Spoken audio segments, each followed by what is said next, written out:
Hello class, कैसे हैं सब लोग? ठीक होंगे होपफुली। हम लोग क्या पढ़ रहे हैं? हम लोग पढ़ रहे हैं reaction mechanism general organic chemistry में। पहला स्टेप पढ़ रहे हैं डी लोकलाइजेशन ऑफ इलेक्ट्रॉन या डिस्प्लेसमेंट ऑफ इलेक्ट्रॉन। जो मेरा प्रीवियस लेक्चर था इंडक्टिव इफेक्ट का, उससे आगे बढ़ते हैं, जिसको हम लोग देखते हैं इलेक्ट्रोमेरिक इफेक्ट। इलेक्ट्रोमेरिक इफेक्ट को हम ई से सिंबलाइज करते हैं। इसका सिंबल है ई। जैसे इंडक्टिव इफेक्ट का सिंबल है आई, वैसे इलेक्ट्रोमेरिक इफेक्ट का सिंबल होता है ई। तो इलेक्ट्रोमेरिक इफेक्ट होता क्या है? इलेक्ट्रोमेरिक इफेक्ट कहाँ अप्लीकेबल है?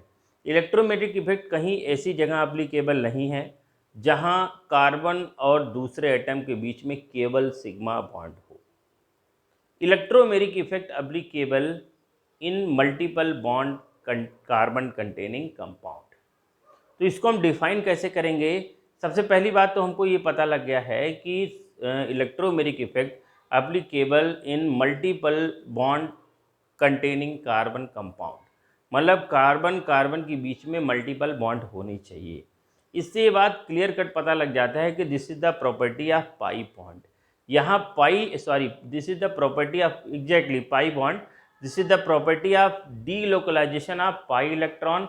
यहाँ सिग्मा इलेक्ट्रॉन का बिल्कुल भी डीलोकलाइजेशन नहीं होने वाला है। यहाँ जो इलेक्ट्रॉन डीलोकलाइज करेगा वो पाई इलेक्ट्रॉन होगा। यहाँ सिग्मा इलेक्ट्रॉन का बिल्कुल भी डीलोकलाइजेशन नहीं होगा। और एक बात और आपको अच्छी तरह से पता होना चाहिए, सिग्मा बॉन्ड और पाई बॉन्ड की अगर हम बात करेंगे तो कोवैलेंट बॉन्ड में सिग्मा बॉन्ड आपका स्ट्रॉन्ग बॉन्ड की कैटेगरी में आता है, स्ट्रॉन्ग कोवैलेंट बॉन्ड की कैटेगरी में आता है। और जो पाई बॉन्ड होता है आपका वीक कोवैलेंट बॉन्ड की कैटेगरी में आता है आपको। तो अगर आपको पता है ये बात, तो आपको अच्छी तरह से ये बात पता होगा कि जब भी पाई बॉन्ड का डीलोकलाइजेशन होगा, पाई बॉन्ड के इलेक्ट्रॉन का डीलोकलाइजेशन होगा, तो पाई बॉन्ड के इलेक्ट्रॉन कंप्लीटली डीलोकलाइज हो जाएंगे। कंप्लीट डीलोकलाइजेशन होगा, पार्शियल डीलोकलाइजेशन नहीं होगा। There is a complete delocalisation of pi electron in multiple bond containing carbon compound and in presence of attacking reagent।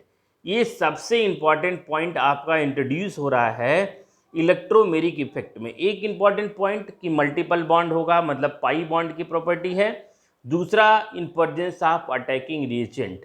अगर आपका अटैकिंग रिएजेंट नहीं होगा तो कभी भी कार्बन कार्बन के बीच में डबल बॉन्ड हो, ट्रिपल बॉन्ड हो, बिल्कुल भी पाई इलेक्ट्रॉन का कहीं भी डीलोकलाइजेशन नहीं होने वाला है। लेकिन अगर आपका कार्बन कार्बन के बीच में मल्टीपल बॉन्ड है और क्या हो रहा है, उसके साथ साथ आपका रिएजेंट प्रेजेंट है, तो रिएजेंट की वजह से उस पाई इलेक्ट्रॉन का डीलोकलाइजेशन होना स्टार्ट हो जाएगा। क्योंकि आपको पता है कि पाई बॉन्ड आपका वीक बॉन्ड होता है, यहाँ आपका ओवरलैपिंग प्रॉपर नहीं होती पाई बॉन्ड फॉर्मेशन में। ये अच्छी तरह से पता है, लेटरल ओवरलैपिंग हो रहा है।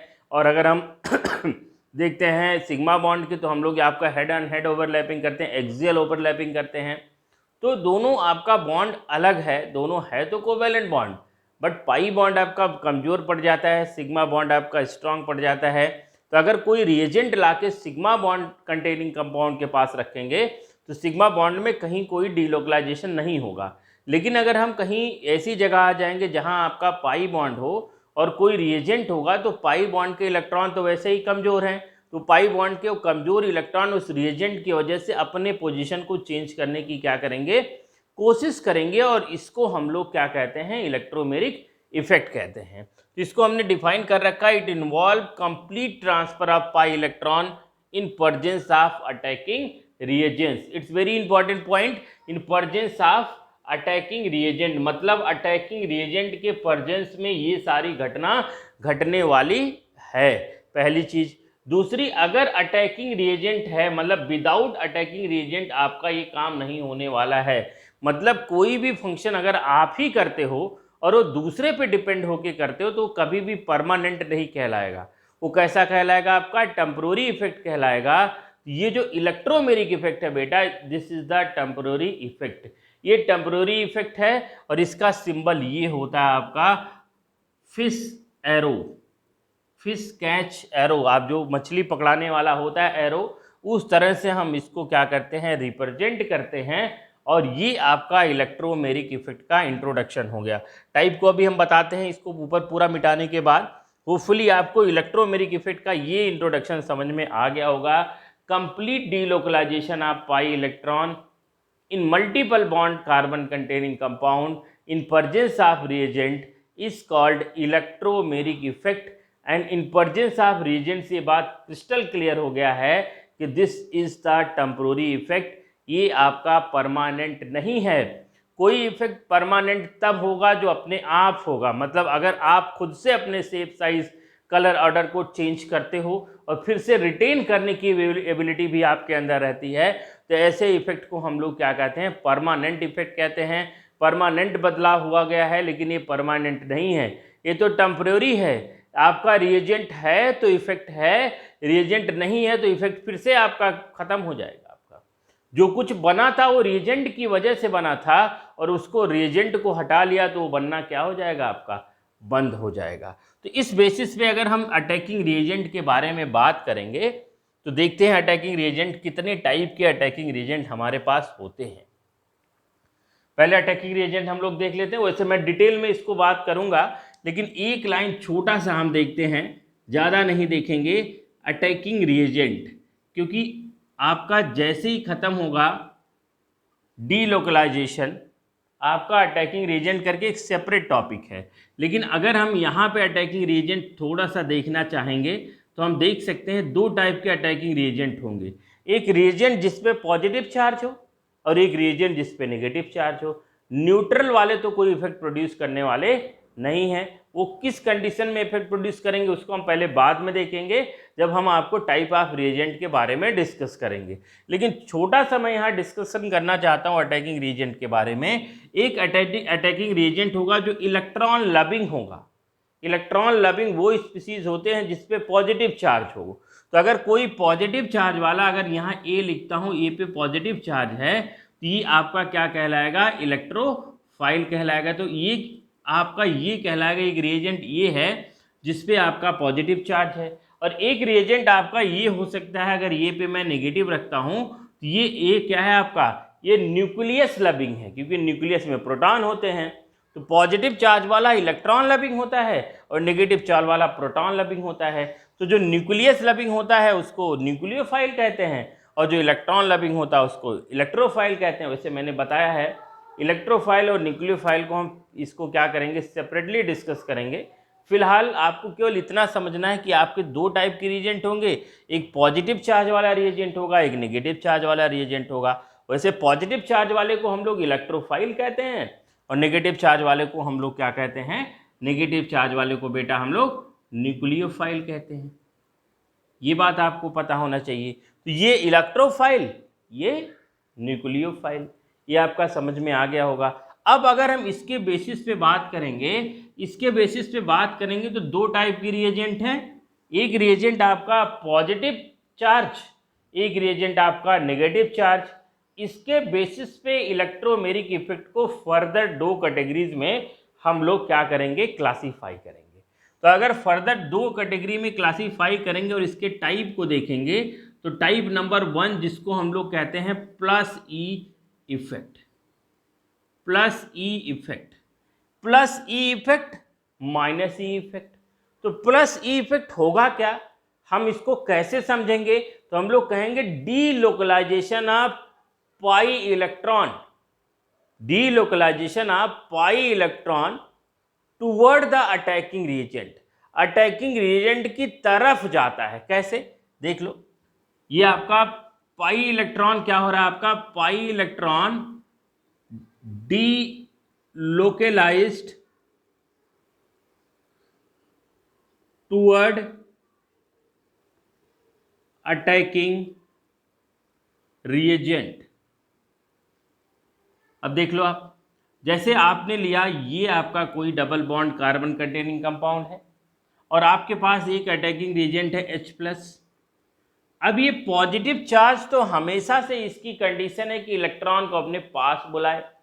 तो इस कार्बन कार्बन के बीच में सिग्मा बॉन्ड पाई बॉन्ड है, तो जो पाई बॉन्ड वाला इलेक्ट्रॉन है ये यहाँ जाएगा, उसकी तरफ जाएगा, और ये जब यहाँ जाएगा तो इस पर नेगेटिव चार्ज आएगा और ये वाला इसके पास चला जाएगा।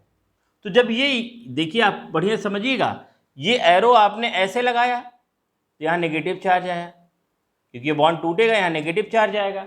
एरो का हेड जिधर रहता है उधर नेगेटिव चार्ज, और एरो का टेल जिधर रहता है उधर पॉजिटिव चार्ज। तो एरो का हेड इधर आया तो इधर नेगेटिव चार्ज किसकी वजह से आया है? इस पॉजिटिव की वजह से है। पॉजिटिव इलेक्ट्रॉन को अपनी तरफ क्या करेगा?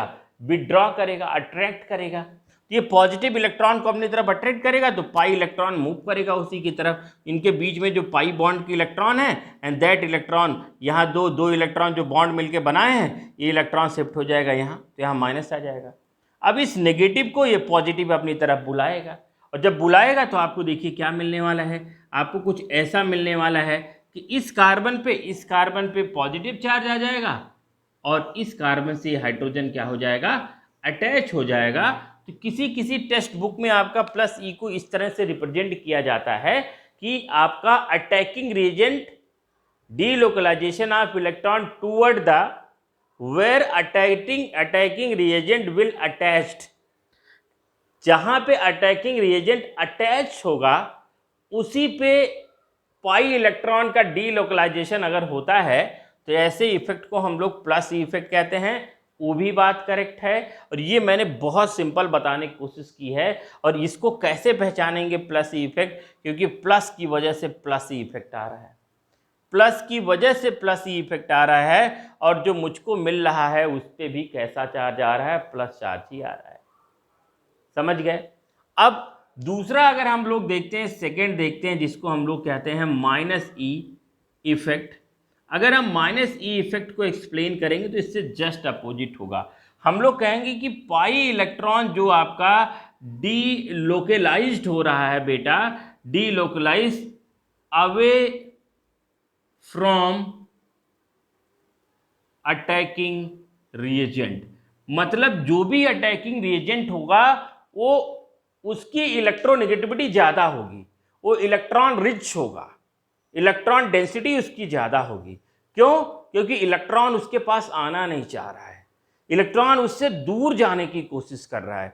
इसका मतलब उसके पास इतना इलेक्ट्रॉन है कि पाई इलेक्ट्रॉन को वो रिपेल कर दे रहा है, क्योंकि पाई इलेक्ट्रॉन तो कमज़ोर है, तो कमज़ोर को भगा दे रहा है, तो कमज़ोर वाला भाग के कहीं और चला जा रहा है। तो ये आपका क्या कहने का मतलब निकल के आया? कहने का ये मतलब निकल के आया बेटा कि आपका माइनस ई इफेक्ट वहां प्रोड्यूस होगा जहां आपका अटैकिंग रिएजेंट अटैच नहीं होगा। तो आपको देखना है इस बात को। Delocalise from attacking, away from attacking region मैंने ये ले लिया, ये है आपका, और मैंने क्या ले लिया है? दूसरा ले लिया है Cn माइनस साइनाइड। अब आपको इसको बढ़िया से समझना है। इस पे नेगेटिव है तो इलेक्ट्रॉन तो इसके पास आएगा नहीं। इलेक्ट्रॉन क्या होगा? इलेक्ट्रॉन इधर कहीं जाएगा। बताओ इलेक्ट्रॉन क्या होने वाला है? इलेक्ट्रॉन ऐसे आएगा क्या कि इलेक्ट्रॉन आपका ऐसे जाएगा, ऐसे जाएगा? बढ़िया समझना है कि आपका ये जहां अटैच होगा उधर इलेक्ट्रॉन नहीं जाएगा, और ये अटैच कहां होगा? ये अटैच कहीं यहां होगा, क्योंकि इधर नहीं अटैच हो सकता है, क्योंकि इधर अटैच होने का मतलब इधर इलेक्ट्रॉन जा रहा है, तो इधर इलेक्ट्रॉन जाएगा। ये वाला अटैच यहां नहीं होगा, ये वाला कहां अटैच होगा बेटा? इधर अटैच होगा। तो मतलब जो भी रिएजेंट है जहां अटैच होगा उससे अपोजिट इलेक्ट्रॉन का मूवमेंट होगा, और ये रिएजेंट जहां अटैच होगा उसी तरफ इलेक्ट्रॉन का मूवमेंट होगा। तो ये जहां अटैच होगा उसकी तरफ इलेक्ट्रॉन का मूवमेंट होगा, मतलब इलेक्ट्रॉन इसको चाहिए तो इस पे पॉजिटिव चार्ज, और ये जहां अटैच होगा उससे अपोजिट इलेक्ट्रॉन का मूवमेंट होगा, मतलब इसको इलेक्ट्रॉन चाहिए नहीं, ये वहां अटैच होगा जहां इलेक्ट्रॉन डिफिशिएंट मामला हो। तो अगर यहां से इलेक्ट्रॉन यहां जाता है तो यहां नेगेटिव चार्ज और यहां पॉजिटिव चार्ज, तो यहां पॉजिटिव चार्ज, इसी वजह तो Cn यहां पे आपका अटैच हो रहा है। तो ये कहा जाता है कि आपका सिंपल बात ये समझ में आया, इसमें क्या हो रहा है? इसमें रिएजेंट के पास ये खुद ही जा रहा है, टूवर्ड जा रहा है, ये पूरा का पूरा रिएजेंट की तरफ जा रहा है। और ये क्या हो रहा है? इसमें रिएजेंट इसकी तरफ आ रहा है, टूवर्ड अवे, मतलब delocalisation of pi away from attacking reagent. Attacking reagent यहाँ अटैक कर रहा है, इलेक्ट्रॉन यहाँ मूव कर रहा है। आप बढ़िया समझिएगा, अटैकिंग रीजेंट अब इलेक्ट्रॉन कैन डीलोकलाइज। अगर आप कोई बात कहता है कि सर हम ऐसी कंडीशन में ऐसा कर सकते हैं कि हम इसको यहाँ रखें तो इलेक्ट्रॉन यहाँ चला जाएगा, समझे। जहां भी ये अटैच होगा उससे जस्ट अपोजिट इलेक्ट्रॉन मूव करेगा, और ये जहां अटैच होगा इलेक्ट्रॉन उसी की तरफ मूव करेगा, टूवर्ड मूव करेगा। ये बात आपको अच्छी तरह से आएगा तो आपका कभी भी क्वेश्चन गलत नहीं होगा।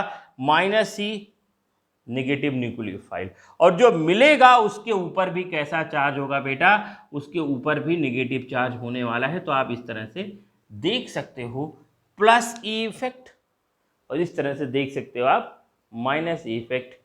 होपफुली आपको plus E effect minus E effect समझ में आ गया है। अगर आपको समझ में आ गया है तो मैक्सिमम आप शेयर करिए, लाइक करिए, और जिसने भी अभी चैनल को सब्सक्राइब नहीं किया है वो सब्सक्राइब करता रहे, और हमको ज़रूर सजेस्ट करें सर आपको पढ़ना क्या है।